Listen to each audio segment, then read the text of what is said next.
Réglementation sur l'intelligence artificielle dans l'Union européenne, partie 112. Il convient également d'établir de façon précise une procédure de classification d'un modèle d'IA à usage général présentant un risque systémique. Il convient de présumer qu'un modèle d'IA à usage général qui atteint le seuil applicable pour les capacités à fort impact est un modèle d'IA à usage général présentant un risque systémique. Le fournisseur devrait informer le bureau de l'IA au plus tard 2 semaines après que les exigences ont été remplies ou qu'il a été établi qu'un modèle d'IA à usage général répondra aux exigences qui conduisent à la présomption. Cela est particulièrement important en ce qui concerne le seuil d'opération en virgule flottante, car l'entraînement des modèles d'IA à usage général nécessite une planification considérable qui inclut l'allocation préalable des ressources de calcul, et, par conséquent, les fournisseurs de modèles d'IA à usage général sont en mesure de savoir si leur modèle atteindra le seuil avant l'achèvement de l'entraînement.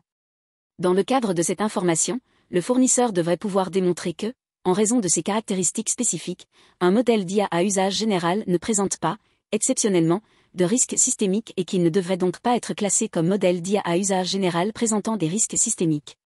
Ces éléments d'information sont utiles pour le bureau de l'IA en ce qu'ils lui permettent d'anticiper la mise sur le marché de modèles d'IA à usage général présentant des risques systémiques, et les fournisseurs peuvent ainsi commencer à coopérer avec le bureau de l'IA à un stade précoce. Ils sont particulièrement importants en ce qui concerne les modèles d'IA à usage général qu'il est prévu de publier en tant que source ouverte, étant donné que, après la publication des modèles de source ouverte, les mesures nécessaires pour garantir le respect des obligations prévues par le présent règlement peuvent être plus difficiles à mettre en œuvre.